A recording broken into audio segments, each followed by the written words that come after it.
Let's make side-by-side box plots inside of Excel. The first thing you want to do is have a categorical variable and a quantitative variable. Now, go ahead and click at the top of your categorical variable and select Data. Go ahead and sort the variable and click Expand Selection.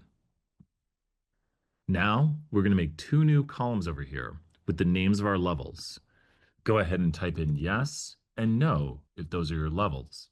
It will depend on what the names of your levels are. Since mine is born in Tennessee and has yes and no, those will be my levels. If you have other variables with more levels, make sure to make enough columns for the variable levels. We're going to click the first item we want that's quantitative and then scroll down till we see the last yes. Now that we've found the last yes, we're going to hold Shift and then click Command-C or Control-C to copy the data. Underneath the yes, go ahead and paste. Now we're going to go back and get the no's.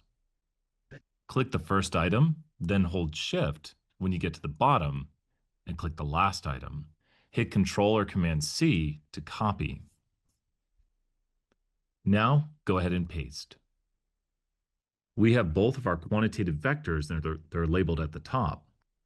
Go ahead and click both columns by holding Shift when clicking the second column.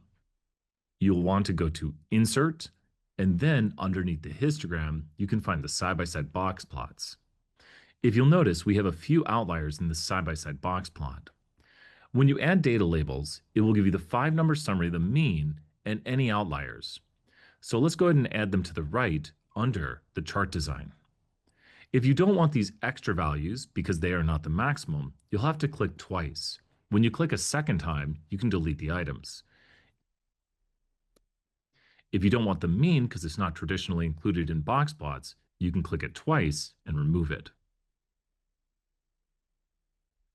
To increase the size of the numbers, you'll want to click the numbers again and then go to Home and then Increase Font Size.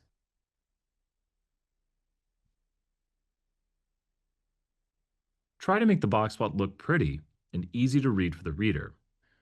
This is how we can make readers understand what the data is telling us and give a good impression when explaining data.